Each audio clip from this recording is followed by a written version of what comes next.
Also, watch this while I stall for time. It's the slightly informed opinions of Dave, the weed cast. It's super low budget, and I don't have a band. I'll just make the instrument sounds with my mouth and my hand. There's going to be exciting guests and an outrageous co-host. You will find out that this show is the most. I'm gonna do my own thing. It's gonna be super cool. We're gonna have a good time. And if you don't like it, you can respectfully disagree. I'm just kidding. You can suck it. Yeah. So glad we got that out of our system. And it looks like for the first time, we're streaming live to YouTube, Instagram, and my Facebook all at the same time. It looks like it's all working all at the same time. I'm so excited. So may as well go ahead and address that first. If you're watching on Facebook, you can watch the show, but your comments might not flow through. So if you head over to my YouTube channel, Mohightite, MOHIGHTIGHT on YouTube, you can participate in the show live and ask questions and comment and participate that way. And it looks like I've got something going on here that I shouldn't have going on. Let me stop that banner. There we go. Okay, this is what should be going right here, my contact information.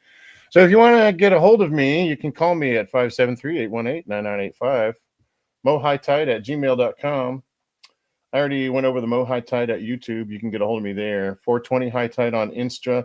I also do a show, Dave's First Five at 7. So I'm the Rando Commando on Wednesdays at 7 p.m. I'm streaming only on my Facebook channel. That's the High and Tight LLC channel. Look that up. And I just invite the first 5 weirdos that want to show up and have a conversation. We can talk about whatever. I like it to be cannabis themed, but it could just be whatever. Okay, so with that out of the way, I would also like to say that I'm thrilled to tell you about High and Tight. That's the business, my micro business dispensary that I'm trying to get going with my wife and I right here in Missouri. We're trying to be your trusted source for the best quality craft cannabis in Missouri. So stay tuned for that. I have updates on where I'm going on with that business or where we're at with that business on my High and Tight Facebook group. Please join that. Now for the serious part, and this is especially important given the topics we might discuss, including anything related to High and Tight LLC or cannabis in general. Do not believe a single word I say, or anything my co-hosts say, or anything my guests say without doing your own homework and consulting with qualified professionals. I could probably read that without the qualifier, but just saying, do not believe a single word I say, or anything my co-hosts say, or anything my guests say. Seriously, we're here to entertain, to provide thought, and share our perspectives. We're not offering medical, legal, or financial advice. The world of cannabis, particularly in Missouri, is complex with evolving laws and personal considerations that can vary. The internet is vast. Libraries exist. And critical thinking, along with local regulations, is your best friend. So listen, enjoy, but as always, do your own research and consult with experts when making important decisions. Not mine. I'm only slightly informed, right? Okay. So with that out of the way, let's get in today's show. Today we have Terry Brown, a disabled Marine here in Missouri with an incredible story about how cannabis has profoundly impacted his life, both medically and personally. I hope this is on. Despite being told he was non-educatable by the VA, Terry's journey with cannabis has empowered him to achieve a degree. We'll talk about that. We'll speak about his experiences and explore the positive roles cannabis has played in his well-being. You won't want to miss this conversation, which is coming up right after I introduce my fearless sidekick and reliable co-host, Master Yoda. Hey, what's going on tonight? Oh, how are y'all? That's awkward when I don't change. There we go. Thing. That's less awkward. There we go. That's way better. So All you right. can. I'm Master Yoda. You Hey, can you follow know what? me Before we actually, Magnificent Messiah is watching, but not. I thought that was Magnificent Messiah. Yeah, how come you're not on the show? Oh well, I wanted to speak to your friend Nerd Grows that showed up and made a comment. He said, "Yee." Yes. Oh, welcome to the show, Nerd So, Grows. Nerd Grows is on tonight. Grateful Or is watching Gardener. us. The Grateful Gardener is watching us tonight too. Paranoid Growers watching tonight. Thank you all for joining. So Thank um, you so much. and we fully understand that there are a ton of other shows and other podcasts that you could be watching Yeah. probably right now. Yeah, but those guys suck. Oh, I wouldn't say that. Losers. I wouldn't say Yeah, that. I would. What a bunch of losers. So They don't let's have the just quality make sure entertainment that and co-host that you're going to find right here on this channel. yeah. So you don't want to, So yeah. But thank you all for watching. We appreciate So it. much. Seriously, on the serious side, thank you so much for tuning in. I'll check my Facebook and Instagram comments. Nothing on Instagram coming through yet. We still haven't done a proper introduction for poor Master Yoda. This is Master Yoda, my fearless sidekick. Would you like to tell people how they might say hello and tell people how they might be able to get in touch with you if they want to contact you, my friend? Yeah, you can pretty much find me at Master Yoda 207 on YouTube. Actually, on YouTube, I realize I fucked something up, and I think I have 2 Master Yoda accounts. So there's Master Yoda 207 and there's Master Yoda -207, which actually has more content right now. Which anyways. And I'm also on Instagram as Master Yoda 207. I'm also on Facebook as Master Yoda 207 and X. So you can follow me all of those places. And just 1 second, I'm going to check and see if I sent. I may have not sent the calendar invite to Magnificent Messiah. He may not have the link to join. So you're the asshole. He showed up. Me. It usually is me. Yeah. Okay. All right. No, he's on the mail list. He got it. He got an email. So all right. Darn it! It wasn't me that was the asshole. That's kind of disappointing now, right? Yeah. Well, maybe he just has things to do tonight. So that are just he's got other things that are more important to do. Right? Yeah. I'm not the priority in his life. Yeah. I get it. Yeah. You can ask my wife. I'm pretty low on the priority. Okay. All right. So on to the we have to introduce too and bring on. Yes, we do. Now we're on to introduce our fearless guest, Mr. Terry Brown, who's going to come on and share his amazing journey about how cannabis has helped him improve his life. I love these kind of stories. So without further ado, welcome, Terry Brown. What's up, my brother? How's it going, everybody? Good evening. Good evening. Hey, Terry. How are you? Yeah, welcome. I'm good. Living the dream. Yeah. So one thing I like about Terry is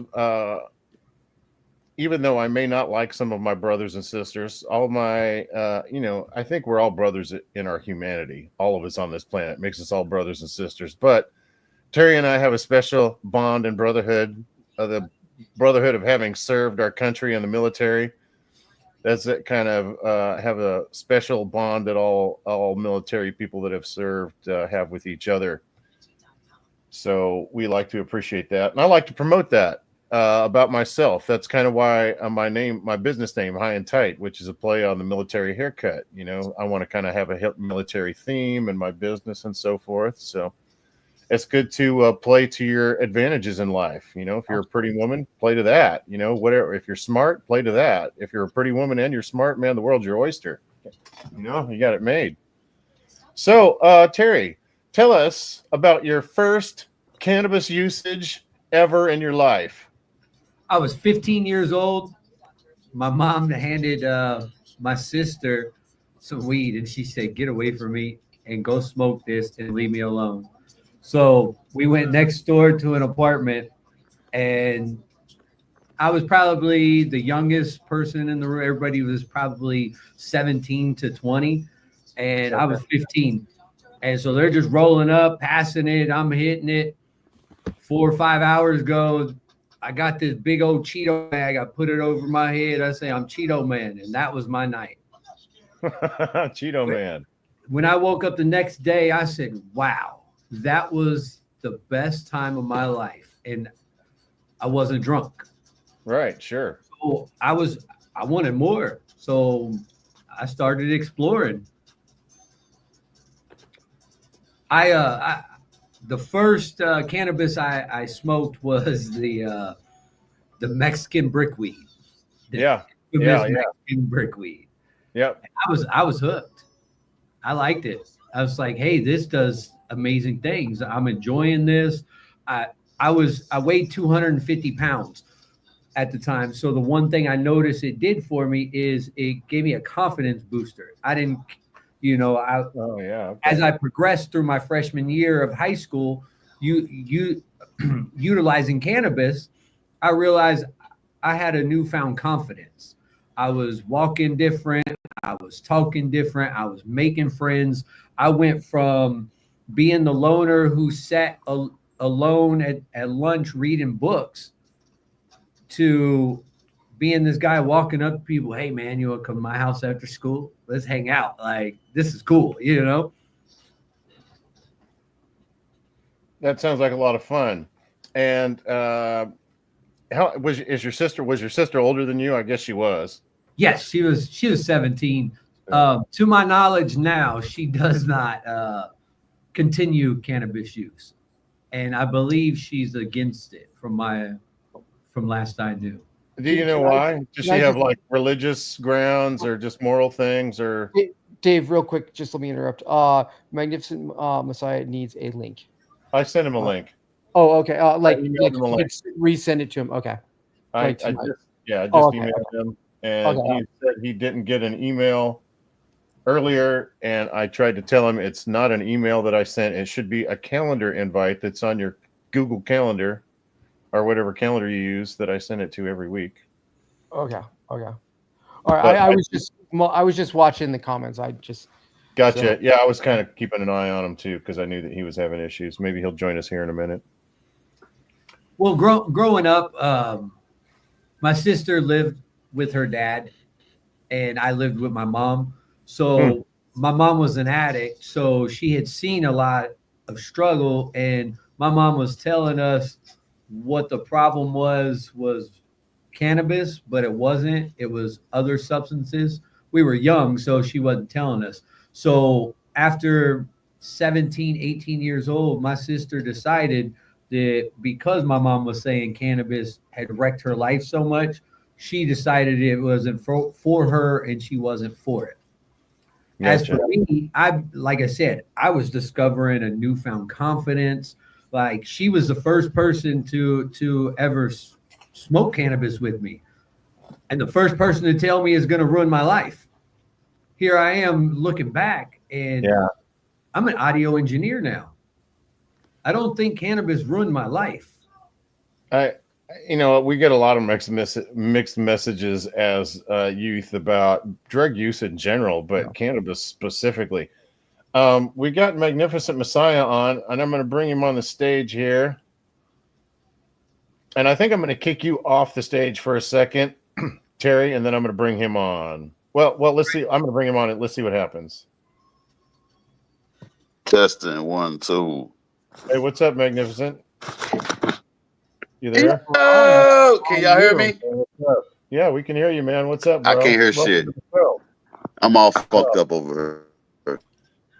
Okay. Well, I can't hear. Can you hear me? Oh wait, I'm not talking. Okay. Oh, you're asking if. Man, I'm all fucked up today, y'all. I'm going to remove him from the stage because that is distracting from the show going forward. Sorry, Magnificent Messiah. Sorry, there was technical problems and you didn't get in on the show earlier. We could have solved that before the show got started. Okay, so back to you, Terry. So you were talking about smoking as a youngster, and your sister's not really involved anymore. Kind of bring us up to the point where you're getting ready to go in the military. And at what age did you join the military? I signed up like 2 weeks after I turned 18. Again, I was 250 pounds. Yep. So they told me, we can't take you right now, but we're not saying no. So I was working towards it. My recruiter gave me a diet. It was a cabbage soup diet. It wasn't shedding fast enough. So I noticed people were, using other substances to lose weight. So I started participating and stopped cannabis use because I'm transitioning to the Marine Corps. Sure. Yeah. Well, the other substances almost totally disrupted that. It took me about 9 months to finally pull my head out my butt and get with the program. My recruiter picked me up on January 3rd of 2006. And he said, today's the day.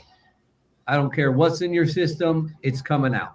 Well, New Year's Eve was just a few nights ago, and I'd smoked a lot of cannabis, and I was a full-blown alcoholic already. And cannabis, I wasn't really grasping what cannabis could do at that moment. I just knew it gave me a new confidence. And I got all these other substances I'm loading in on top of cannabis, and I'm forgetting what cannabis is really meant for. And Again, what kind of other substances are you doing? Methamphetamines, benzos, opiates, anything anybody had. Yeah. I was just, okay, this will make me feel good. This will give me a creative boost. All right, let's do it. I was looking for anything to help me get the edge on the competition to become better in life, not realizing these substances.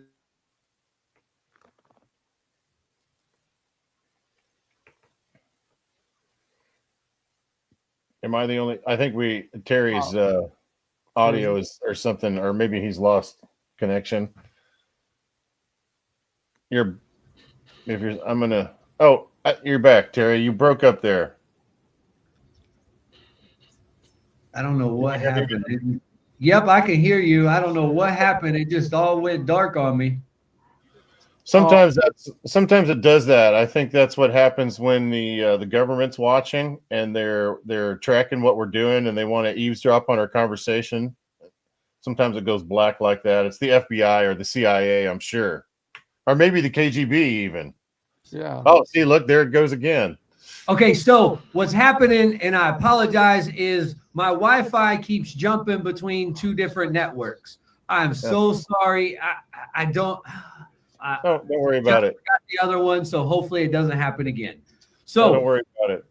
I didn't realize how much these other substances were really hurting me and how much cannabis was.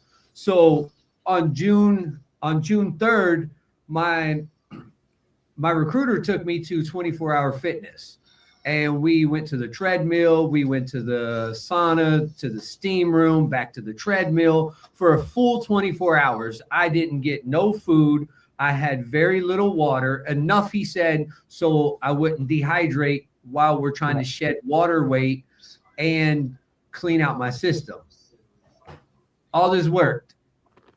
I made it in at 197 pounds. I ship off on January 4th or 5th, excuse me. I touch down and end up in MCRD San Diego on January 6th of 2006. And that was the first day of the rest of my life. If I hadn't joined the Marine Corps, I wouldn't have learned real people skills. The way I grew up was not right. I was taught all the wrong things. My mom was pushing a proactive drug lifestyle and a kind of like anti-government, mindset, like, oh, you do what you want. One of the things she told me as a kid that stuck with me was nothing's illegal unless you get caught doing it. Well, that's the wrong mindset to tell a 13-year-old. Oh, wow. So the Marine Corps gave me. I want to interject for just a minute. There's somebody that has made a comment in the chat that's kind of not really along the lines of what the show is about, and it seems like kind of a comment to start drama, and I'm not going to acknowledge that or participate in that. That's not what we're here for. If there's issues that need to be resolved, that can be resolved outside of this. I'm not doing drama, so don't try to bring it to my show. All right. So on with what you were saying, Terry. All right. So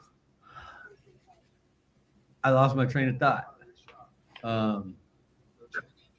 Magnificent Messiah may be back. Can you hear us? Fucking Can you hear right, us, I Megan? can. Finally, man. Happy All right. Tuesday, everybody. Love and light. All right, man. Welcome back, man. Can y'all hear me? Mhm. Yes. Yeah, we can hear you. Yes. Awesome. Awesome, man. All I'm right. glad to be here, man. Welcome, Terry. How are you, sir? I'm doing good, sir. I'm doing good. Good to hear that, man. Thank you for your service. Please continue. So we were. Do you remember what you were talking about, Terry? Did you remember your train of thought? I kind of remember I was around when I went to MCRD San Diego and began the first day of the rest of my life. Right. And, Okay. So I go through boot camp. I learn, become a Marine. Greatest adventure. And for me, it was at the end of my time at recruit training. My older brother was the one who showed up to my Marine boot camp or graduation because he was also a Marine at the time, stationed in Miramar, California. Well, during this time that I'm graduating boot camp, this is when medical marijuana is beginning in California. I leave, I go home, come back to California. I go through Marine Corps training, ship off to North Carolina, come back to California, and I get stationed with 1st Recon Battalion, supply. I'm a supply Marine. Recon are them guys are some bona fide heroes. Okay, so did you? I want to make this. I mean, thank you for your military service. I'm trying to make this a veteran focus and find out what happened to you as relates to cannabis. Yes, sir. Yes, sir. I was trying to fast forward through it.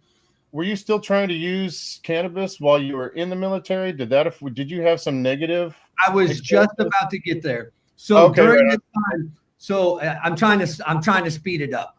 So from recruit training to schooling, I didn't really have access to the outside world to get this. So I get stationed with 1st Recon Battalion Supply, and medical marijuana is beginning in California. Okay. And I meet a guy out in town. We're not supposed to. We're not supposed to partake in cannabis. It's against the rules. Meet this guy. He said, "Hey, man, you have to smoke this Granddaddy Purple." He said, "It will help you so much. It'll change your life." So I sat on the beach and I smoked a blunt with some random guy. He said it was Granddaddy. I just felt so creative. I went home and I pulled my work laptop out and I knocked out 3 days of work in 4 hours because I could focus. So I started to realize I was having a hard time focus at work. And so I began going out in town, looking for these random guys. And I'm like, hey, I need this medical, like not this Mexican brickweed. There's something to this medical cannabis. So I started getting flavors like Bubba Kush, the staples, Pineapple Express. And I'm hiding it and I'm smoking like when I can to get work done. And so during my service, I did utilize cannabis, and that's when it started to click. This medical cannabis is something that might help me further down the road. Okay. So did it cause problems? Did you ever come up hot on a piss test while you were in the military? Did it ever cause problems for you while you were in the military? I never. So I was very trusted. They trusted me. They told me a lot of stuff. So I kind of knew the schedule or when it was coming up. And my recruiter done taught me a sure way to clean my system out. So when I would know in 72 hours we were going to be having a UA, I would spend 24 hours trying to go through the same routine my recruiter put me through, and I never got in trouble for weed. Now, they don't test every single sample every time. So, it could have just been nobody in my box popped, so they didn't test me. So Which You you know, mean I- nobody in your box shop, like they'll test like your whole platoon or something, and maybe they'll they've take got 500 samples and they test like 5 of them. Right. And they put like 50 samples in a box. So they'll take like 2 samples out of that box, they'll test it. And if those are usually good, they move on. But if Okay. one of the 3 pop, they start testing more. Because Okay. where there's one, there's usually more. Right. Especially Marines, we do things in team, like battle buddies. Being in the Right, Marine Corps, we have so they know if it's one, his battle buddy's somewhere in this box or another box. Right. So I could have just got lucky. It could have just been luck of the draw. Never looked into it, or maybe and sometimes soldiers don't always have the benefit of knowing that a urinalysis test is coming up. If you have a surprise urinalysis test and they show up, you're pissing right now, you don't have time to prepare for it. If you have drugs in your system, you're going to come up hot for whatever's in your system. So being in 1st Recon Battalion supply, there was a time where we were getting a new platoon, which was disbanded from another special force unit that was obsolete. And so my unit was deployed. So my sergeant didn't show up for work. Apparently he was at home for an entire 9 months playing World of Warcraft. So as a 20-year-old Lance Corporal, I was given responsibilities that I shouldn't have had. Like I knew everything that was going on. I was the boss at the supply shop. I didn't have one. So I'm hanging out with generals smoking cigars, as a 20-year-old. Okay, let's fast forward again to the point where something must have happened to you during your military service or something later where you received some kind of an injury that where the PA is telling you that you're not going to be able to perform at a high level or something like that. Can bring us up to where that happened. All right, so in 2007 we were gearing up for deployment, and I had became a corporal by this point in under 2 years, in like 16 months or something like that. Anyways, I was given the task to tell a Marine to do to go get his dress uniform so I can inspect him. Well, he was a 33-year-old Lance Corporal and didn't think a 20-year-old corporal was supposed to tell him jack shit. So we ended up in an altercation. He sucker punched me, split open my head. During this course of altercation, we separated. I worked in a supply shop, so I realized I'm touching my head. I'm realizing I'm bleeding.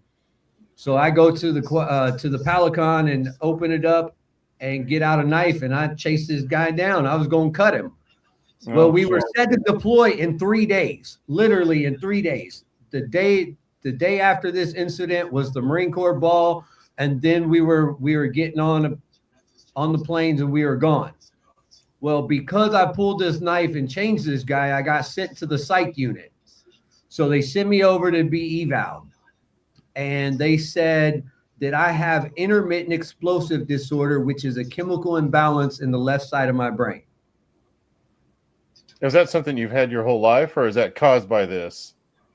Well, the brain is still such a mystery. Mental illnesses are a mystery. So there's no telling. It could have came from my life. I could have been born this way. All they know is at this time, I have a chemical imbalance. They don't know when or what's causing it. So what do we do then if, in that field when we're talking about chemical imbalances? Well, we go to the pill cabinet and we start just stuffing things down. Like I can't even remember all the medicines. So so this kind of, I'm diagnosed now. So now basically I'm put on the shelf and I start wilding out, drinking. I get put on restriction back to back. I break restriction. I get put in the brig. I get out the brig, and they tell me, we're going to kick you out now. I said, okay. So I'm sitting, they're like, you're just going to sit in your room and you're just going to wait. And this is October. And then I'm just sitting there. December 7th or December 6th came and they called me. They said, all right, tomorrow's the day. I'm like, what do you mean? They said, well, tomorrow's the day. Show up. So I show up and they tell me next week that they are going to complete the administrative separation process. During this time, I was locked down in my room. I began utilizing cannabis and realized I was calmer. Shit. Things were better. Like, it was wild. Like, they let me. Nobody said nothing to me. Like, I don't know what was going on.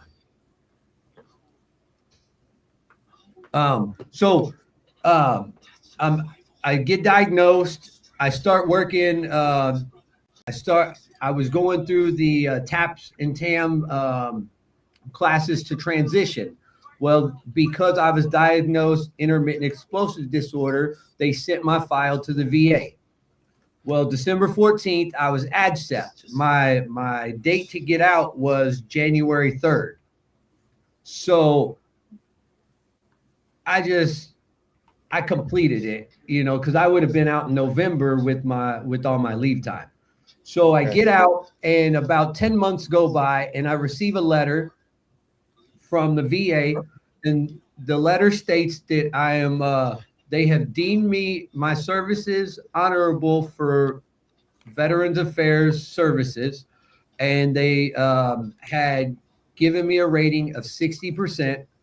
50% for the intermittent explosive disorder, and 10% for my ankles. Okay. So I'm lost. My goals and dreams was to be to go to war and die a war hero. I did 3 workups, didn't go. So I'm finding myself 23 years old, back in Kansas. I'm like, hey, let's start selling some cannabis. So I take my tax check and I go buy, me and my buddy, we go buy a pound of weed. I end up smoking half that pound myself.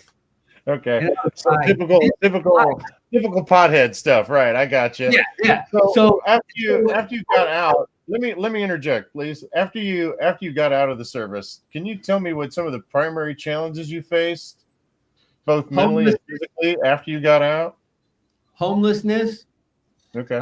PTSD. Like, okay, so I had tried to go back to work at Sonic when I had left. Before I went to the Marine Corps, I was working at Sonic. And then when I came back, I tried to get my job back. Well, they had changed managers, and the manager was Muslim. We're at the height of everything, guys. So, like, this man's telling me to get something out of the refrigerator. And I swore he said he had a bomb. I realized then I'm having PTSD from all the training I was doing. Like, I started to, like, every time this man started speaking to me, I started hearing him speak Arabic, and like, it was like all the things that they were, all the moto videos that they were hyping us up for, So I was like, that's sir, very disturbing. I said, sir, something's wrong with me. I have to leave. So I left that day, and I quit my job, and I went to the VA, and I told them, I said, this guy is speaking to me, and all I'm hearing is him say stuff about a bomb, but he's not saying this. Help me, guys. And that was the day I was diagnosed with PTSD. That's interesting. So, I guess good for you. I struggled for years without any help, not even knowing that the VA would help me with PTSD. So are you linked up with the VA now? Are they providing you with the help that you need? So the last attempt I've had to get an appointment with the VA, the lady called the police on me for stolen valor. She said I wasn't a veteran. I didn't belong in this clinic. Did you not have your VA ID or your DD-214 or something? She didn't even ask me for anything. She just, and I had my dog with me. I have a service dog.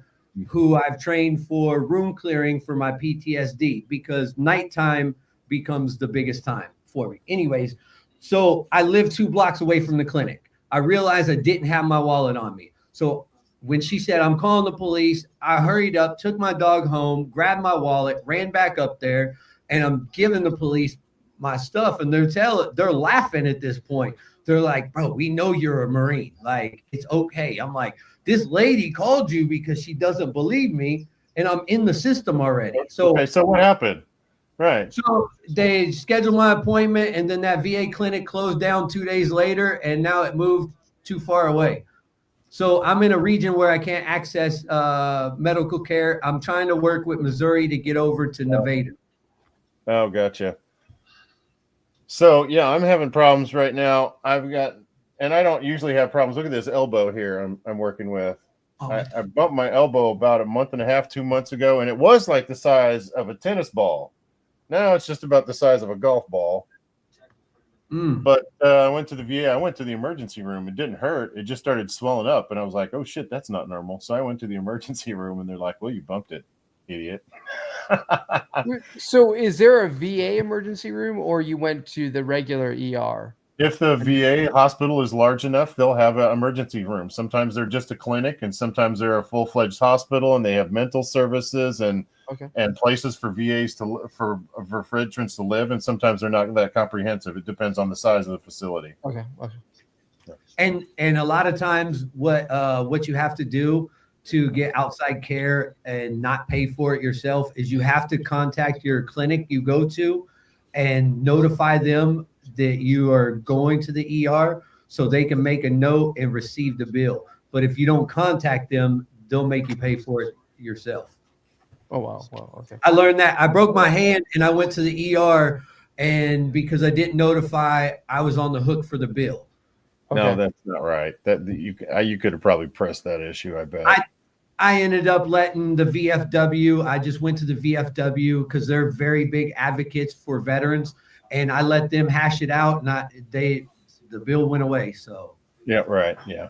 But it was a hassle. They were like, somebody handled it for me, and I'm appreciative of that. And then I have dislocated my collarbone, and the VA refuses to fix it. They said it's non-life threatening and it's okay. Okay. Wow. But my hand goes numb. Wow. That shouldn't be. If you have a disability rating, which you do, they should cover you. I don't understand why you're having so many problems. I don't know. Maybe it's because I caught a felony for pain pills when I was going through my surgery. Well, no, that shouldn't prevent you from getting care at a veterans hospital. That might prevent you from getting getting wild. Yeah. It gets I'm wild. sorry? It gets wild with the VA. Oh, I know. Believe me, I was just at the VA, and like I said, I was trying to tell the story about my elbow. I understand.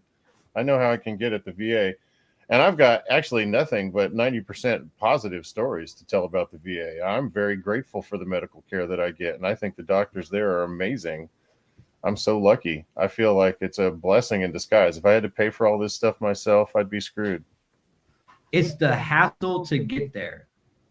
It is a hassle to get the disability rating. It is. But once you get to the doctor, everything's great. It's just it's just so much you got to go through to get registered, get through the clinic, get to the room, wait, and not everybody is as nice as the doctor. I'm going to try and bring us back on track. We're getting off. Now we're talking about the military and that kind of stuff again. Let me kind of bring us back to cannabis. Did you have something, Terry?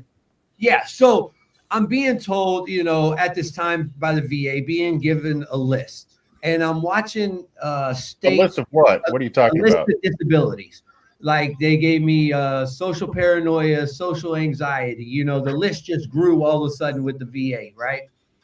And I'm looking around. There's a lot of states starting to become recreational or starting to become medical and recreational. And Colorado was one, and it was close. So I'm like, you know what? Let me go to Colorado. Let me get some cannabis. Let me see how I can do. So I started to realize with daily use of cannabis, I was eating at breakfast, lunch, and dinner. I was getting out of bed before noon. I was going to bed before 3 a.m., you know? And so I just decided to keep trying it. And with Missouri becoming legal, cannabis has helped me. Like I've obtained a degree. I'm a photographer, or pursuing photography. I thought we were live on Facebook, but we were not. I had to click the button. I had it set to go live at 7 o'clock, and that did not happen. When I went over to check the feed, I had not clicked the button to start the feed. Damn, Facebook is it's such a pain in my ass. I'm just going to stop even doing the feed on Wednesdays to Facebook. You guys can find me on Instagram and YouTube. Facebook is a pain in my butthole. That's just unpleasant and disruptive. Every time we have a show, I'm always struggling with that. Okay, so let's see. I had some other questions here for you. Can you elaborate? Well, you mentioned that it helped you focus to achieve a degree. Can you elaborate how cannabis supported your cognitive functions and learning? Okay, so I had social anxiety was one of my diagnoses. And this right here was what my schooling was. I had to get on live, show my face, and speak to a group of people. And so I would just take a hit or two of cannabis before sitting down and watching and starting. And I realized that I was involved, I was engaged, and I was actually excelling at socializing with people. Then when I would do my school assignments, I would try to go in clear-headed, you know, just let me be normal and let me do this. Well, I'd be struggling. I'm like, I'm just not understanding. I can't focus. So then I'd smoke some cannabis. And then I'm cruising right along, and I'm like, oh, I know what I'm doing. I do understand this. I'm focusing now. Were there any specific strains or methods of consumption you found that were particularly helpful for your particular situation? For my classes, a sativa was really good. Sativas were great. Like it didn't bring my face down, you know. With indicas, you sometimes wear the high on your face, you know. With the sativa, I had a nice little rosy cheeks, you know. So I'm like, okay, sativas are good to keep me socialized and focused. Well, and joyful. Well, I started using hybrids during my class projects. And then I was realizing, depending on the hybrid, depended on the result. Either if it was a really like up hybrid, the song was a really up joyful hybrid. If it was a mellow hybrid, the song was pretty mellow. Well, I wasn't really paying attention to indica, but I did start to notice I wasn't sleeping at night. I would get to I go to bed about 10, 11 o'clock, 3 a.m. I would wake up.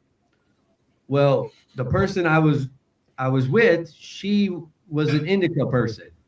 So I always made sure she had indica, but I wasn't smoking indica. I'm just trying to stay on the grind, stay creative, stay focused, get through school. But now I'm noticing sleep. Well, I'm noticing she's sleeping through the night if she smoke a gram or two right before she goes to bed. So I was like, okay, sativa in the morning, hybrid in the afternoon, and we're going to do indica for bedtime. I started sleeping, and then guys, concentrate came out. Oh, changed my life. Dabs changed everything. Take one dab in the morning, and I don't need any kind of cannabis until 6 o'clock. Master Yoda, have you ever smoked cannabis before? Oh no, never, never, never, in my Never? life, Okay. ever. You- Oh, that's a complete lie. But yeah, maybe once or twice. Yeah. I was going to give you an opportunity to grill our guest. We're running up another 15 minutes or so. We're going to wrap this part of it up. Did you have anything that you wanted to ask the guest? I had a point, but it might have escaped me a minute ago because I had a point too. I should have interrupted. Is really It's what I on should top have of done. my head normally. Yeah. It's a conehead joke. How about a joke? I know if you don't have a joke on deck, you need to start thinking about telling a joke because that's part of the show. I'm going to ask everybody to tell a joke here pretty soon. So, and make it appropriate for the audience, if you would. So, Terry, have you experienced any challenges or stigmas associated with using cannabis as a veteran? And if so, how have you navigated that? Well, I haven't really. I don't feel anybody has gave me a stigma because I'm learning. A lot of people don't know I utilize cannabis. I'm not. They will now. Yeah, they will now. Hey, well, I put up videos and I'm telling people, how do you not know? I smell like a skunk every day you see me. How do you not know? People are like, bro, you don't come in, you don't look stoned, you're not eating a lot, you don't have. I'm like, oh, your eyes are bloodshot, So when I'm high, people think I'm normal. Right. But when I'm not high, people are always like, what's wrong, man? Are you okay? I'm like, yeah, I'm just not. Yeah, up. I'm okay. I'm just not high, motherfucker. Shut up. Without cannabis, everything just doesn't seem to work right. Yeah. No plan seems to go through. You're preaching to the choir. Everybody that's watching right now is like, he's like he's talking to my soul. Everybody, we're all criminals here. All of us. That's government system. We all enjoy this. You know what I mean? Cannabis has allowed me to explore other creative avenues such as sticker making. I'm looking around. I don't have any of my paintings on the wall right now. I'm a good painter now. I just smoke weed and just sit there and I pay attention and I create. I've been making coloring pages.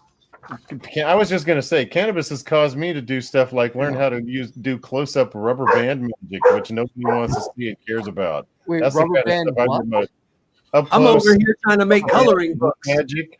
Oh, that's cool. That's cool. Do you believe there's a need for research and open discussion about cannabis as a therapeutic option for veterans? Yes. During the 2016 election, I was calling all of my Kansas representatives because at the time I lived in Wyandotte County in Kansas City, Kansas. And Pat Petty, I don't really remember. I just remember her name. She was the one that listened to me for 2.5 hours. I shared this story in so much more detail with this lady, and she out of 65 people I spoke to during that time trying to get them to push cannabis for Kansas, she was the only one that listened and the only one that I felt really heard me. Nice. So what advice would you give to veterans who might be considering cannabis for their own healing but are unsure how to get started? Consult with your physician. Physicians will talk to you about cannabis use now. You can talk to, they cannot tell you to go do it, but they can give you information, and the information that I am aware that they are given is positive information. They're discussing the effects of cannabis for headaches with patients. They're telling you it's good for that because it has things for inflammation, Well, here's my advice. And I've already said in the disclaimer that nobody should listen to my advice, so I can say whatever the F I want. I think everybody should use cannabis every day for every problem that you might have. And even if you don't have problems, you should probably use cannabis. I think it will improve your life. I kind of agree with that. If you have a headache, smoke some cannabis. Did it get better? If not, then it didn't help. If you get a splinter, smoke some cannabis. I mean, going through recovery. What happens when you get a splinter because you're breaking apart your buds and you get a splinter from You just pull it out and you keep going. Right. Bad weed. Oh, hey, I wanted to say earlier, you were talking about brickweed. Every time somebody mentions that, I'm looking for brickweed seeds. If anybody has any brickweed seeds they can drop on me, I would love to. I live in Kansas now, so I can't grow, but I am planning for the day when I can make my escape to a state where it's legal and I can grow my own medicine. I want to grow some of those old brickweed seeds. So hit me up if you got some brickweed seeds. I don't think I've ever smoked brickweed. You're missing out. I mean, if you want to get high and cancer at the same time, that's the way to go right there, baby. Yeah, absolutely. You know? Absolutely. Yeah. So I'm 10 years clean and sober from alcohol and other substances such as Molly, methamphetamines, and opiates. So you're California sober then? Yeah. California sober. That means you only smoke weed, right? Yes. That's And so for a good part of that 10 years, I utilized of cleaning up. I utilized cannabis, and I would go back and forth on, well, is this right? Am I really clean? Well, what they tell you in recovery is if it's causing a problem, then it's a problem. Cannabis is improving, and the other things we're destroying. You know what I'm saying? So right. I think I'm in the clear. My life is better. I might be going through things like everyone does, but cannabis keeps it green. You know, it's a green light. You know, I've seen people that are on the meth do terrible, and degrade themselves in humiliating ways for another taste of that sweet meth. But I've never seen anybody so desperate for a. I mean, $20 is degrade themselves like that for some marijuana, you know. Right. I wasn't going out and robbing my grandma. I wasn't stealing cars. I was getting high and I was rapping. Like I was smoking meth and rapping. Oh, and it was terrible. So you're a rapper? Yes, sir. Yes, sir. I got a question. I know we're not in the. I should probably save this for the second half of the show, but I gotta ask this question because I heard this, and maybe you can tell me: is it true that rappers invented eating ass? I don't know, man. I don't know because I'm one that eats ass. So maybe it's a connection between rappers and eating ass. And I love what you did there. It's my theory that they did. I like to think about it. I like to think of rappers as some people that generally enjoy a bit of ass eating, and they engage in it frequently. They invented it. I'm glad to let them have it. Hey, you know what? I'm gonna have to talk to my rapper friends and see if we want to own this one. I don't know if everybody got the stones that I do. Right. That's usually kind of a topic that happens in the second half of the show. So if we got, and it's okay. Actually, the Facebook feed hasn't worked this entire time. So if you guys want to smoke them, if you got them, go ahead.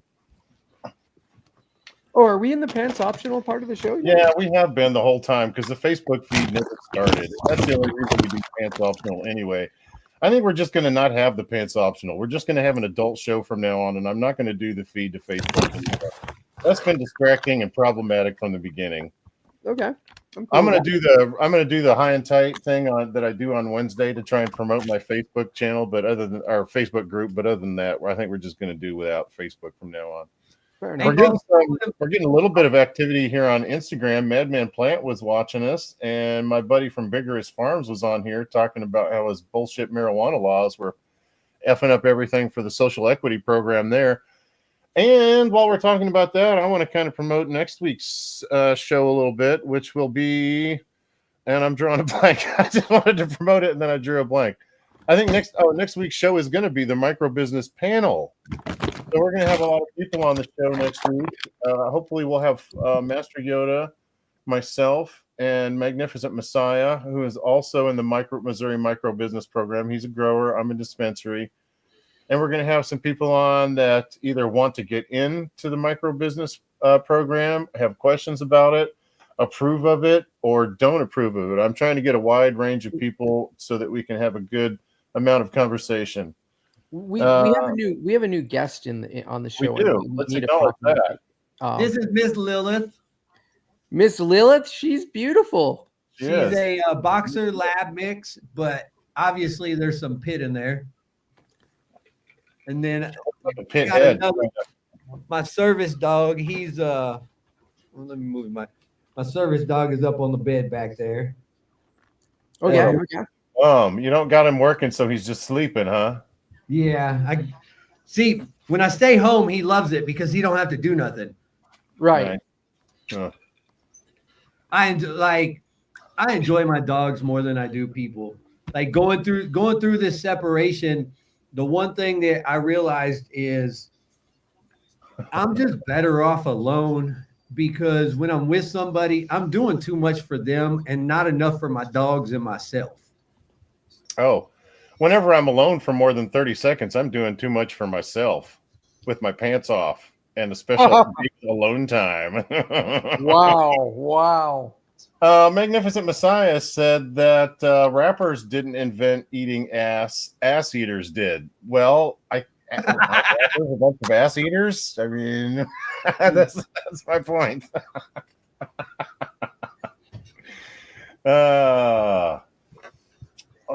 So I guess it's time for us all to tell a joke now. Oh, you got a joke on deck, Master Yoda? You look like you are just itching to tell everybody something. I was just getting situated, but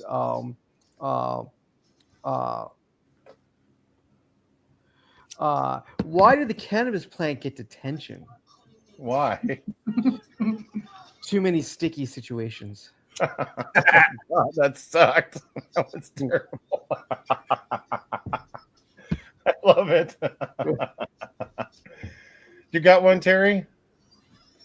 I'm gonna have to look one up. Okay. Let's get back to last week. I was trying to tell this story, and Magnificent Messiah kind of fucked it up. He started complaining that he wasn't on the inside track with what was going on. But I was talking about when we were in Vegas, and we went to what is it, Planet 9 or Planet 13, whatever it is, the biggest dispensary there. And then right next door, they also have a big facility there that's called the world's largest collection of erotic art. Have you been there, Terry? I didn't go inside. I used to live in Vegas for like 6 months. Okay. So I was like, wow, the world's largest collection of erotic art. I wonder what that's like. So I went in there to see what was going on. But like most things in Vegas, it was just a front for prostitution. That's what I was told. I used to sell water, hustle water on the strip in Vegas when I lived out there. So I ended up spending $900 on a hand job. $900 on a hand job? Yeah, but he had a really nice cock. Wow.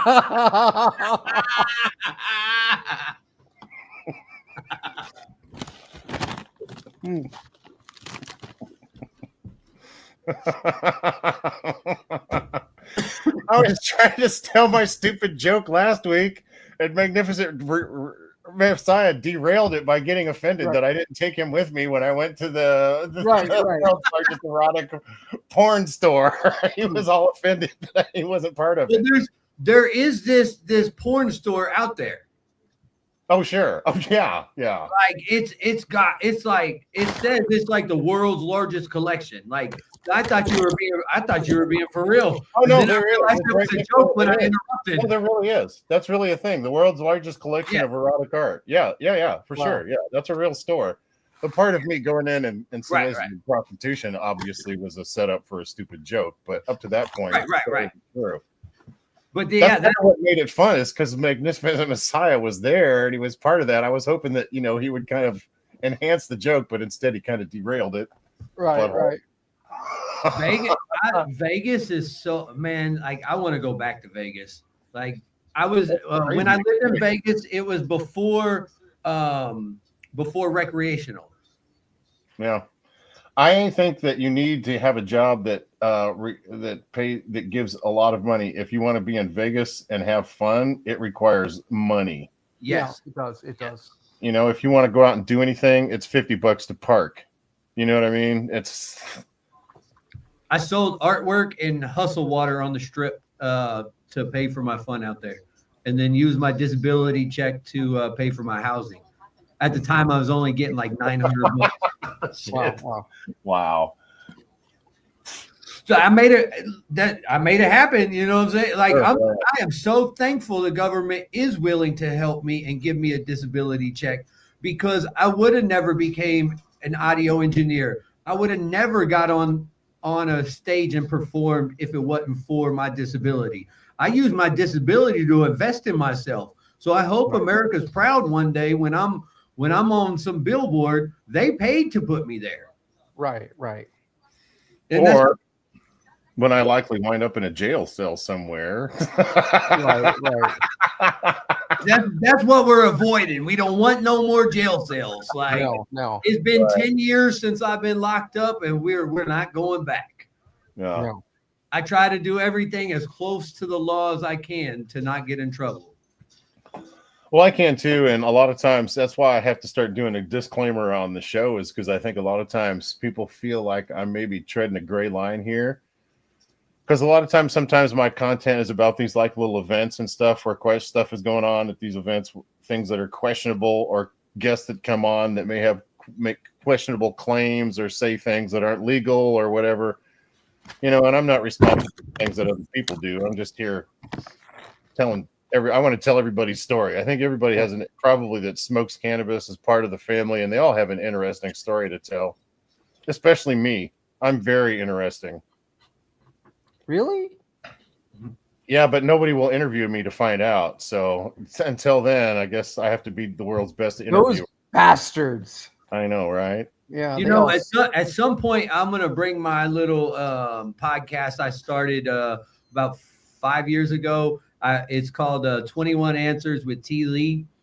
And so, yeah, I'm going to bring it back. You're going to have to be a guest. I'm going to have to interview you now.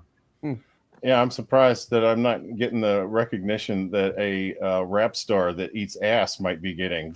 Yeah, How come I'm not getting at least that much respect? God damn. Ass eaters are doing better than me. So, as an did you see you work as an audio engineer? I have an audio engineer degree. I'm just trying to work as a recording studio, like trying to bring people in. And, okay, so you're generally working in a studio though. Yeah. Or you work at like concert halls and like you're the guy like, you know, in the little box where the, you know, adjusting. Right now I'm more stationary production. Yes. Okay. But with my 21 Answers, what I was doing is I went to the Hot 103 Jams music conference in like 2015 or 2016, something like that. And I was able to interview a Grammy-winning producer. Like Jay White did it. That's probably the biggest person that I can say I've ever got to come in contact with. And I met him on his Instagram Live. He was bringing people on talking, and I told my story about music and everything. And next thing I know, I meet him at the Hot 103 Jams music conference where he was a guest speaker, got to interview him and learned a lot about him. Oh, that's really cool. And because of him, I'm interested in becoming a producer now. I lined up another couple interesting guests for our show. I think the 17th, we're going to have Daphne Cook on the show. And I haven't promoted this yet. But she is one of the first micro business license winners who actually got her business up and running. And she was a wholesale facility, so they're growing marijuana. And to let the cat out of the bag before it happens a little bit, the very first micro business dispensary in Missouri is probably going to have product on their shelves in the next few weeks. Really? Yeah. Are you going to be there at the ribbon cutting or at the grand opening? I'll probably you're- be you're in a there, big but state, I'm so not going to be participating in any kind of significant way. Just to be there to support the people that are opening it. I know them, Okay. obviously, but as you know, I have besmirched my good name in the micro business community, and some Right. people are not very interested in seeing my beautiful visage, no matter how handsome it may be. Well, it's their loss. Yeah, right, exactly. Yeah, so Hey, as you see, everybody's got people out there that is not happy that they're doing them. yeah, Right, yeah, right. yeah. I don't care. I love the haters. The haters are half the reason I do this. They're half the motivation. If they're hating me. I apologize and I appreciate that you just moved right on. That lady will not leave me alone, bro. Oh, well, she's not doing anything in chat. Just ignore if she's messaging you on your phone, just leave her, just ignore Nah, I her. got her blocked. Like I don't speak about her. Like, no, like I mean, she just You know won't what? leave me alone. Okay, let's talk about that. Not specifically that lady, but and I brought this up before where there's a lot of drama that's going on. And I'd like to bring up some drama that I'm starting to get involved in. To the Facebook community, because a lot of my guests are from the Facebook community, and this is a typical example of what's happening with my guests. For example, I've had Terry on today. Now there's somebody that's been on the chat here that has some beef with Terry. Right. You know what I mean? Now this person thinks that I am a fan or a friend of Terry and that I'm their enemy. Now I'm on the other side. You know what I mean? People are always wanting to put you in this group or that group. I'm not playing. Now that. I got to this position. Please let me speak. Please let me finish speaking. Let me finish my thought. I'm not part of anybody's drama. I'll tell everybody's story. Everybody that's interested in coming to the table and talking in a respectful way. I don't care if I did a story last week about a group you don't like and you want me to tell your story, I'm happy to tell your story. I'm not getting involved in that drama. Don't bring it to my show. I'm just not participating. Terry, what did you have, brother? I got involved just for being associated with somebody. Sure. Yeah. Yeah. Exactly. Yeah. You can That's just be a member of a group, and then another group doesn't like you because you're. Yeah. Right. And it seems to be like happening between like St. Louis and Joplin cannabis community a lot, or the Kansas City and You're Joplin. always going to find some kind of a stupid reason to be at odds with any other group. Your sports team that you don't like, or you know what I mean, or you live in the wrong part of town, or your job, or your religion. Oh my, your gender. Oh my God, can we fucking stop it? I tell everybody that them and I can build when people tell me they don't like me, I tell them that we can build on that commonality right there. I don't like me either. Yeah. I'm a prick. I'm a dick. Like, it happens, I don't mean no harm. I'm just trying to live my life and not cause harm to others. Well, that's another topic we could broach. So there's a lot of people that do feel that way, that don't like themselves. And to take that a step further, you and I have seen a lot of veteran suicides from people that can't deal with shit that they've done. Well, they were in the military. Some people just can't process it. Some people get through and come out fine on the other side, like nothing ever happened, but a lot of people, deal with that. And that's why there's such high rates of suicide in the military. So I published my phone number at the beginning of this call. If any one of my brothers or sisters out there is ever depressed and you feel like you're gonna put the gun in your mouth and take that bullet ride to Foreverland, give me a call first. If you think nobody cares, you're wrong. I do. Cannabis has brought me a lot closer with other veterans or for people to show me their support towards a veteran. I had a guy, he's lives 3 hours away from where I'm at. He called me and told me to come and he would give me a bunch of cannabis that he grew because I'm a veteran. So I took that drive and I was like, listen, I really can't afford this. I'm sorry. He's like, nope, come on. I drove up there. He gave me gas money and cannabis. and I got to try a strain called Dirty Couch, and now I'm seeing it pop up all over Missouri. Dirty Couch is a really good, like, I didn't feel like somebody was watching me like through a scope, you know, like part of my PTSD, you know. I felt free and relieved, you know. How do you feel when you watch something like this, for example? You must be new around here because I know all the ladies.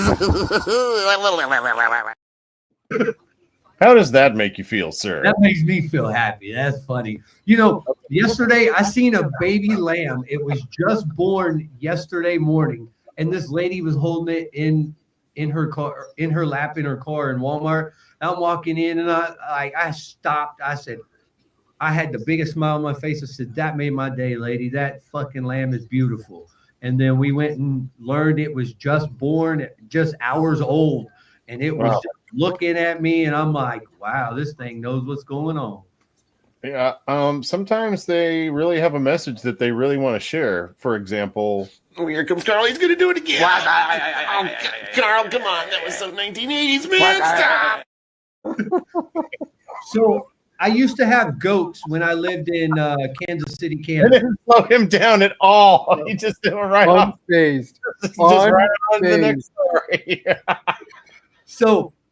So I used to have some goats. They're actually in a rap video. You can look up Cold Game by D-Mac, and the goats in the rap video are my goats. Well, I no longer have the goats. Right. There were the fainting goats, and like they'd be so funny. Was there any ass eating in this video? Because if there's not, I'm not going to bother to look it up. It's just no, sir. No ass eating in the rap video. Well, speaking of ass eating, there's this. Ow! Ow! Ow! Ow! Ow! My butthole! Ow! My butthole! Ow! My butthole! Ow! My butthole! Ow! My butthole! My butthole! Oh! Oh! Oh! Oh! Oh! My butthole! Ow! My butthole! Ow! My butthole! Butthole! Butthole! My butthole! Ow! Ow! My butthole! Butthole! Butthole! Butthole! Ow! My butthole! Ow! My butthole! Ow! My butthole! Ow! My butthole! Ow! My butthole! Ow! My butthole! Ow! My butthole! Ow! My butthole! Ow! My butthole! Produced and directed by yours truly. So all that did was inspire me to do what I've been wanting to do, make stupid little goofy funny songs like that. I'm gonna do stuff like that now. There you go. You motivated me. Yeah. I'm also doing another thing. I don't do it like on a regular basis or anything, but it's 60 Seconds with Dave, where I do it just this 60-second podcast where I just tell a stupid joke, you know, and be outrageous. Right. That's cool. People really like these clips. You know what I mean? People will sit and look at clips all day long, like these short 15 to 1 minute videos. All day. Clips. You'll get more likes and you'll get more visitors and you'll get more subscribers. So I've been doing some of these shorter videos and it's really paying off. Hey, I like that little pop up too. You know, popping up the little goat like that. That's cool. Yeah. Like. Yeah, I like that goat. These days, like I say, shits and giggles, pickles and tickles. You know what I'm saying? I'm just trying to have a good time, live life, and get through it. You know what I'm saying? We all have a job to do in our life. So that's all I'm trying to do is my job and be happy along the way and smile. You know? I'm trying to, you know, this Carl the Goat video, I mean, you know, I'm going to watch it again. Look at this from a technical point of view. I got 7 seconds in here to make a... You must be new around here because I know all the ladies. I'm gonna do another one where he farts. And it's, you know, that should be very amusing. Who doesn't love a good fart video, right? Oh, of course. Farts I'm a huge South Park fan, so yeah. or maybe he could say... He could come and say, I heard you're a rap star. Let me see that ass. Blah, blah, blah, blah, blah. Yes. Yes. I love it. Let me see that ass.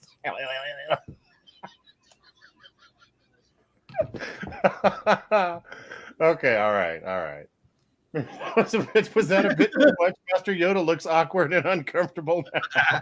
No. I'm just kind of wow. I'm just kind of in my own reality right now. So it's all good. It's like Comments for a long time. We need to get you've some got comments. this whole people. you right now, like with your background, you've got this whole like Max Headroom thing going on. Yeah. So, holy shit. Yeah. I can change it. I can change it to something else. Let's see what happens. No, you don't have to. I mean, I don't want a harsher mellow or anything, but it's Oh just, no, let's see what else I got on deck here. Most of this is just cannabis stuff. I like that one. There we go. Wow. This is one of the first green screen backgrounds I use. This one, I like that one. This one's fun. Well, that one's cool. This Wait, one's... are those is your background moving? No. Okay, just checking. And this was good, but only if I'm not in the way. Yeah, that's cool. Yeah, that's a really pretty picture. Yeah, that's a really nice, beautiful bud. Yeah. And these ones are good. But that I like just makes you look weird. Otherwise. Look at those trikes on that one. That's now that I'm in photography, I've been talking to a lot of growers because I want to come and take pictures like that. I want to, like, that would be cool as shit to go and take really cool pictures of plants. Yeah, there's a guy that takes these like really amazing micro pictures of like the or macro pictures of the trichomes, and there was one series where it had a fungus gnat in there, and you could really like see like all of like the all the little eyeballs in their eye things, and like it was like the detail was amazing. It was kind of cool. I can't stop thinking about me making the goat with the rap star video. Can you make the goat say anything you want? Oh yeah, that's me. I made both those videos. That was me talking in the background and all that. Yeah, I can do whatever I want. Oh really? Yeah. Oh, that's cool. Yeah, that was all my content. Yeah. Okay. And see, that's as an audio engineer, that's where I'm failing as well. I should be making little videos and voiceovers. Like I was taught in school how to take the smallest sound and turn it into something musically sounding, Right. Yeah. Somebody was asking me earlier today, what exactly could I do with sound? And I was like, I could create the sound for you and then make it into a beautiful song. I can take one sound and it become 5 different instruments. Well, why don't you do another intro for my podcast then? If you do something cool, we'll set it as we'll play it at the intro. Sir, but I think we need your voice though. Okay. I'll sing it.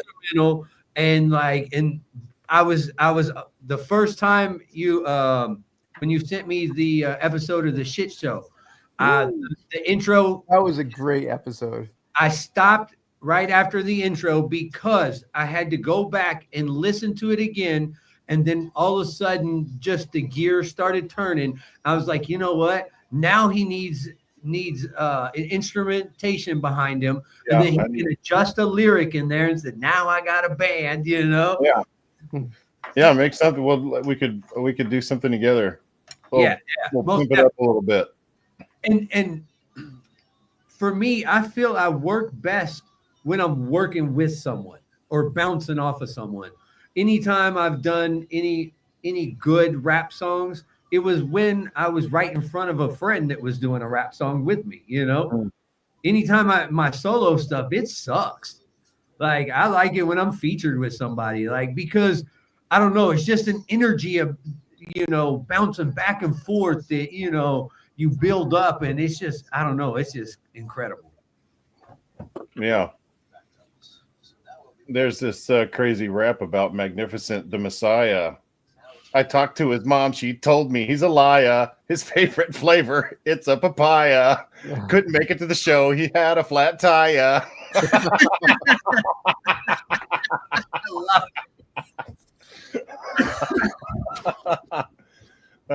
Yeah. So now it's your turn. I'm passing the freestyle rap off to you, Master Yoda. Now I'll do the beatbox for you. Oh, wow. That's a lot of pressure. Yeah. Whew. Well, Master Yoda's not going to perform under pressure. Yeah, you should have pre-warned me that I needed to be thinking of follow-up lyrics. Sweet ass lyrics. Yeah, I would have. I just needed to be in that gear.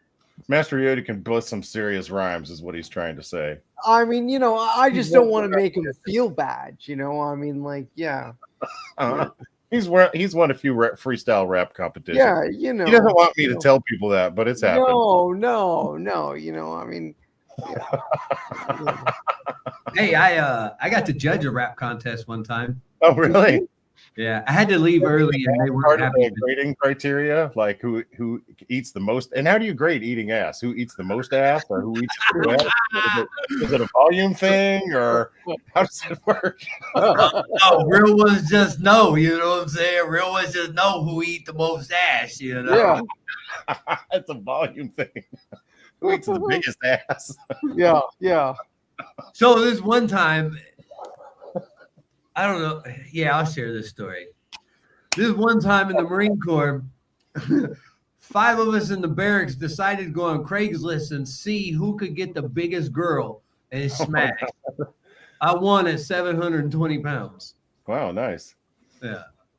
Hey, everybody, I don't discriminate. I love everybody. I don't care how big they may be, because they're probably even more beautiful. They have even more beautiful soul than their body. You know what I'm saying? I've had some really fun time with some really women that people would be like, ew. And I see fun. I have a terrible joke that goes just like this, that fat women are like mopeds. They're always fun to ride until your friends find out. My friends used to try to now, give me I'm going to get all the hate mail from the fat people. But you know what? I used to be 400 pounds, so I could talk about the fat people. I am your people. I love it. Am or was? Ooh. I was your people, right? I'm not anymore. Sorry. Yeah. I've come over to the light side. Yeah. You're not going back, are you? God, I hope not. I've put on some weight lately. I've put on like 15 pounds lately. Really? Yeah, I've still been exercising. But I have not been dieting like I should be. So I've been putting on some weight. But I'm fixing to go on to a new routine here in a couple of weeks where I'm gonna really crack down and try and get to my goal weight and hit the gym extra hard and try and meet some fitness goals and stuff like that. I'm gonna start doing jujitsu. Really? That's cool. Yeah. Probably That's this. Cool. I kind of toyed around with the idea of maybe trying to learn some jujitsu. Yeah. School. Just because, like, I mean, obviously, like jujitsu is using a lot of like arm bars and stuff like that. So like there is always a potential of like serious injury. Oh yeah. But I do like the grappling and whatnot. I was a wrestler, so yeah. So that I think is cool because as an adult, it's really hard to find a wrestling club that has that's open to adults, right? Sure, yeah. Like sometimes you can find like a wrestling club that might be affiliated with a school, but that's filled with kids, right. and then it just gets that's not what it's geared towards. There was a while when I used to coach at a adult wrestling club, and that was really cool. But I haven't really found a similar thing like that. So I mean, jiu-jitsu would kind of be close to that level of grappling, that, or I used to do judo, but I think jiu-jitsu is a little bit more of a grappling than Hey, has anybody else noticed how much females are now involved in like high school wrestling? Like No. the little town I'm in, they have a outside of the school, they have a wrestling club down here, and there's more girls that go to it than boys. Yeah.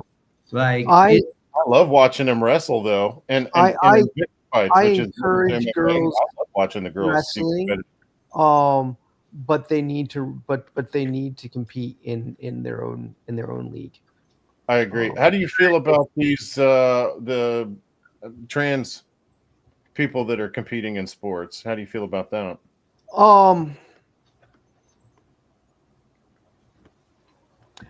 You know, Oh, that was that's honest. that's something that was close to a cat butt. Yeah. I was um, going to call it out. that was very close. Yeah. The thing is, so I have a really tough thing with that because, well,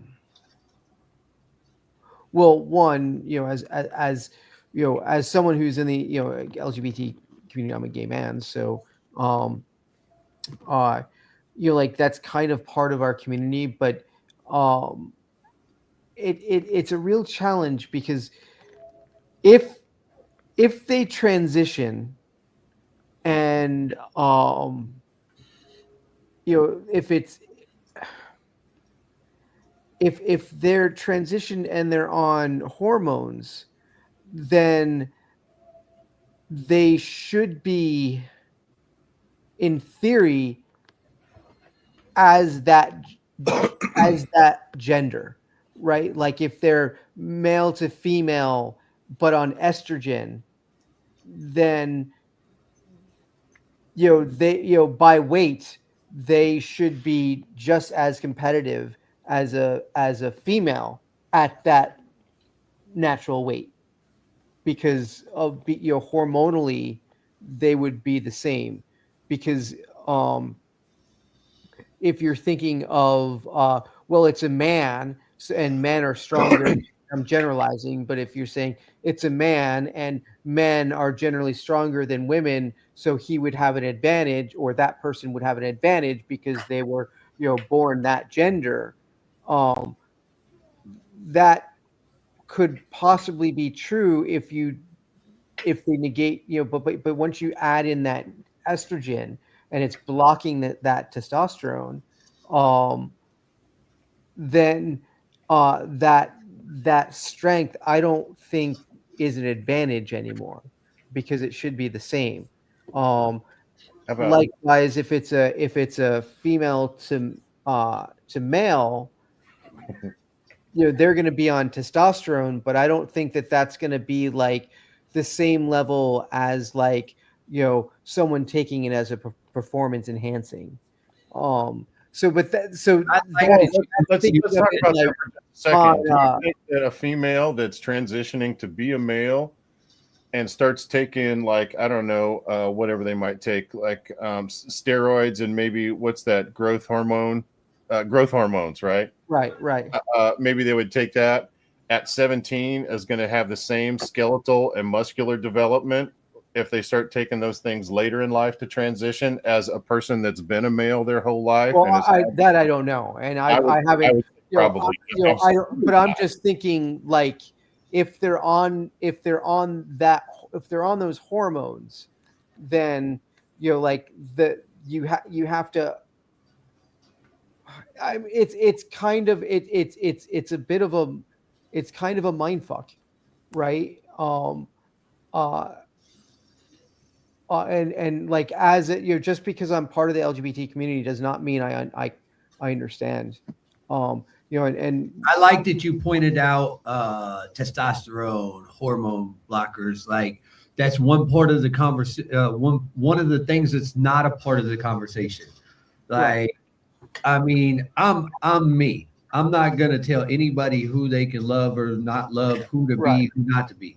But I do. I love that you brought that up.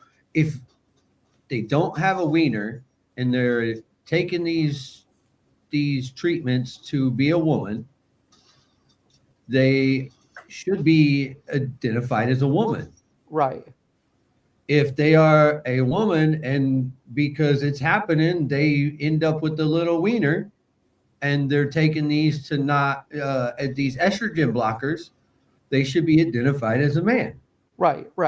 Be- And Hence the physically you would Can't expect them identify as a to man. I'm saying that perform that way, right? Like that, if that. So I'm thinking like I'm removing everything and just trying to think of it like clinically, right?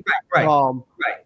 And Right, I'm glad so- that I'm finally hearing that, because nobody's talking about the chemicals. These chemicals, because I'm somebody who suffers a chemical imbalance, so I'm paying attention. These chemicals are going to change them as well. They're no longer going to think like a man. They're gonna be more emotionally like a woman because of these chemicals. And giving people why they're changing, these chemicals are changing their mind as well as their body. Yeah. And these chemicals are hormones. I mean, hormones are no joke to fuck around with. Like they're like, serious. It's, I mean, so like, so chemically. And these people transitioning on these chemicals, their brain is changing and we're just bombarding them. Oh, you can't be who you want to be. Right. That's just, for me, I'm a Marine, so I stand for the Constitution. Right. I want to interject. Everybody's had a chance to say their piece but me. So I'm against it. And the reason why I'm against it is because I think it's completely unfair. If you see, like, for example, a man that's a swimmer and he's ranked 400 in the United States and he starts to transition to be a female, all of a sudden, the guy that's ranked 400 is blasting all these women out of the sport. They obviously have a big advantage. Obviously, they have a big advantage in my mind. But if they're on estrogen, please let me finish my thought. I'm sorry. So they obviously have a big advantage. I'm not against trans people competing, but I think trans women should compete with trans women and trans men should compete with trans men. I don't think trans women should compete with women, and I don't think trans men should compete with men. That's just my opinion. Right. So on that, I think socially, I think right now society isn't ready. Like we're just getting to the point where like trans is kind of like more like in the public awareness, and like society is not ready for that yet. So I absolutely agree with you. I think for right now, I think it would probably be better because I think for society to be able to get comfortable with it, like right now it's a wedge and it's being a tool to kind of be like, oh, but what about this? Okay, so what, we're just gonna have a we'll have a trans league, or something like that. And if they did that, then it takes that out of the equation. And but I think society just needs to be comfortable with trans thing a little bit more before, like, whether they're playing in sports. And it's too much. It's they got to it's got to slow down a gear, slow down a little bit. It's just things are going good, but if you push too hard, sometimes you start to create a little too much resentment. So I think I agree with you. I think because it's hard for the general public, I think to be accepting of that. And I, even for me, sometimes like I see like that, like going back to let's go back to wrestling and girls. Okay. Sure. Because when I was in high school, there were girls that were starting to kind of have interest in wrestling and started to want to compete. And they would compete, but they would compete against boys. And typically the girls that would want to wrestle, generally speaking, women are generally smaller than boys. So they would be in the lighter weight classes. And generally the lighter weight classes tend to be freshman, sophomore. You think of, as you get Sure. older, you generally get heavier, right? Of course, yeah. So you're putting someone who is kind of right in the middle of puberty, trying to figure out who they are sexually. They're taught all these things about, or at least I would hope that they're taught things like, boys aren't supposed to hit girls, boys aren't supposed to put hands on girls, and stuff like that. So now you have social and society telling you what you shouldn't be doing, right? And you're competing. Now, when you compete against the girl, if you win, you're a brute and you beat up girls. Sure, yeah. Right? Yeah. And if you lose, you got your ass kicked by a girl. Yeah. Right. And that's why I never fight old people. So it's at that age, like that is very similar to the, should trans people be able, be allowed to compete, right? Because you're dealing with a lot of those feelings and issues, right? No, granted, when I was when you're talking about, people that are,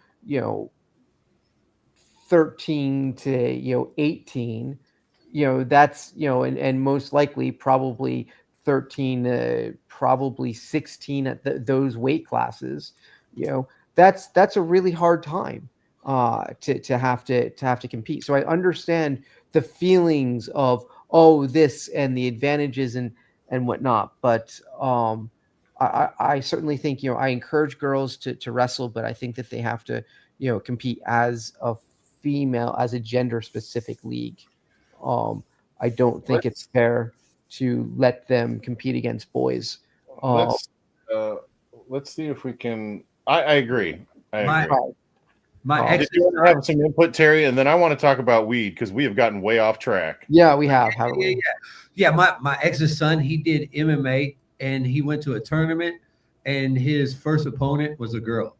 And at this time we're telling him, stop hitting his sisters, don't throw him down, don't put him in arm bars. And he looks at me terrified, like, what do I do? And I'm like, go for it. That ass. Well, he held back. He took second place and she took first in their little weight class in the tournament. Right.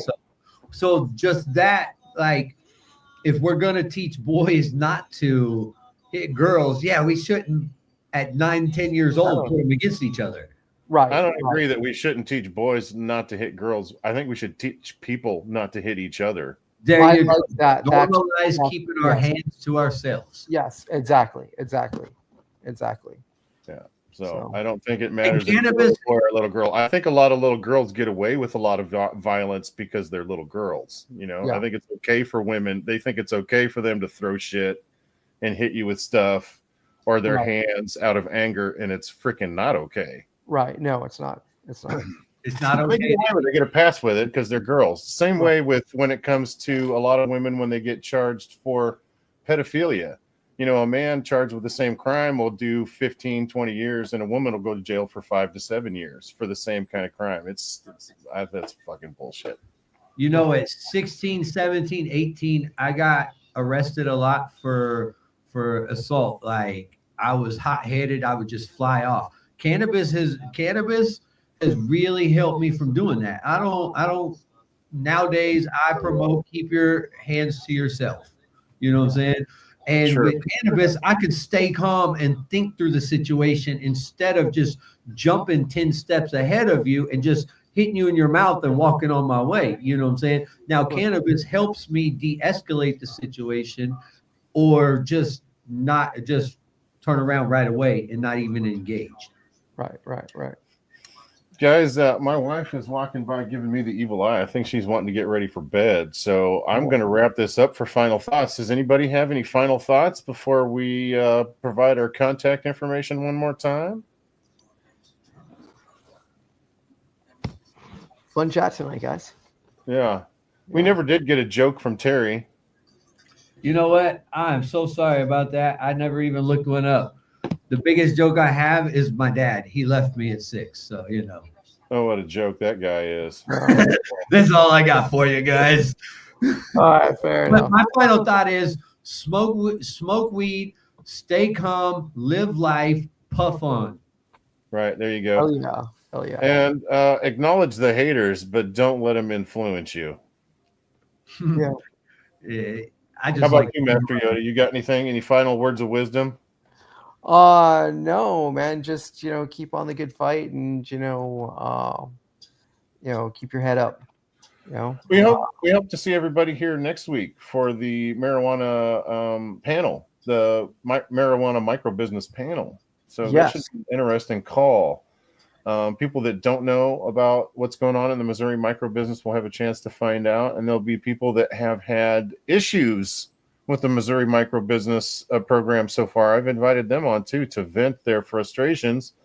And there's also a couple of people I hope to bring on that are interested in letting me mentor them through the application process for round 3 in the Missouri micro business process. So that's very cool. How many rounds are they going to have? Do you know?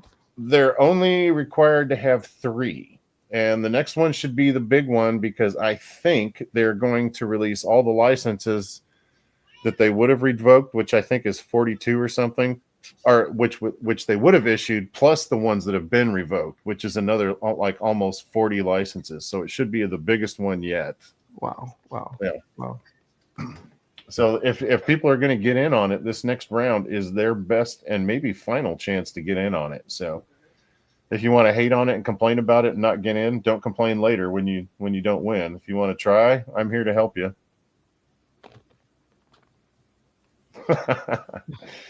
All right, guys. Master Yoda, do you want to provide your contact information one last time, my brother? Sure. So you can find me at Master Yoda 207 on Instagram, X, Facebook, YouTube, and also on YouTube. You can also find me as Master Yoda -207 because I don't know what I'm doing. Is pretty much the reason why. Yeah, user error. The internet is confusing. Let's blame it on the internet. Yes. Those darn Terry, tubes. how do people get in touch with you if they want to get a hold of you? Just look me up on Facebook, Terry Lee Brown Jr. On Instagram, T Lee got the beats. T Lee got the beats. And TikTok, I think my TikTok's T Lee 87. I don't know, just find me. You see me in the wild, just tell me, take a picture or let's record. Right on. Nice. Okay, brother. I'm going to call I it. appreciate you, gentlemen. Thank you so much. I'm going to start watching more of this show because this was fun for me. So I'm interested now in seeing future shows and other guests and going back and watch some of the past. So I appreciate you schooling me up on this. If both you and Master Yoda want to prepare for next week's class, go to my Mohai Tight YouTube page and search for application. And there's an application process video I did for round 2. And that will give you a great overview over what's going on, what we're going to discuss over next weekend. It'll give a really good overview of the process. Okay. Cool. Nice. Cool. So anybody wants to, is interested in how, and the strange thing is the interview process or the application process is probably going to change. The Missouri Department of Cannabis Regulation is going to change the rules because of some shenanigans that's been going on in round 1 and round 2 that they want to apply. But this is the application process as it is right now. And it'll probably be a lot similar. A lot of the stuff will be the same, and there'll probably be some changes and some new stuff. But it'll give you a good overview of what we can expect to go through in round 3. Cool. Nice. Cool. Okay. All right. I'm going to provide my contact information just because if you're depressed and you're thinking nobody loves you and you want to commit suicide, man, you're wrong. You can reach out to me, 573-818-9985. Search for me anywhere on my Facebook, David Huckins, YouTube, Mo High Tight, Instagram, 420 High Tight. You can email me at mohightight@gmail.com. I love you. I want to talk to you. Just don't be a fucking boring, because then I might commit suicide while you're talking to me, and that would be awkward. Wow, right? That would be very awkward. Just don't be boring, okay? Very messy. How often would that be if you call the suicide hotline and the person you're complaining to commits suicide while you're talking? I think I'm gonna take the hint and just go ahead and do it too. Like, if I'm that boring, like it's my time to go. You know when the guy that you call from the suicide hotline is in the middle of like auto asphyxiation and just goes over Just a second.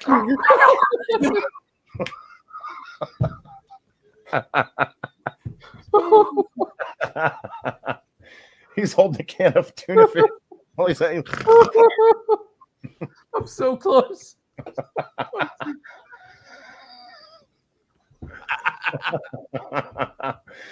we probably could have done without the last half hour of this show. We've kind of gone off the rails here, guys. Oh, Master Yoda. Oh shit. Hey, awesome. Yeah, that's my boy right there. Yes, that is awesome. I love that. I got these from Walmart like 3 years ago for Christmas, and I just opened them and drank the hot cocoa. It was gross, but I did to use them as pin holders. Okay. Nice. Cool. Otherwise, I was just becoming a hoarder at that point. Right. They were those Christmas gifts they set out at Christmas time with like the little hot cocoa in them, and you know, yeah. Sure. I bought a bunch of them, and I didn't give them to nobody. I kept them. Right. All right, guys. Like, these are too cool. All right, thank you, gentlemen. I'm going to call it, guys. Thanks so much for participating. Thanks so much to our viewers. Everybody, please, if you haven't already, like and subscribe and visit my friends. Take care, everyone. Peace.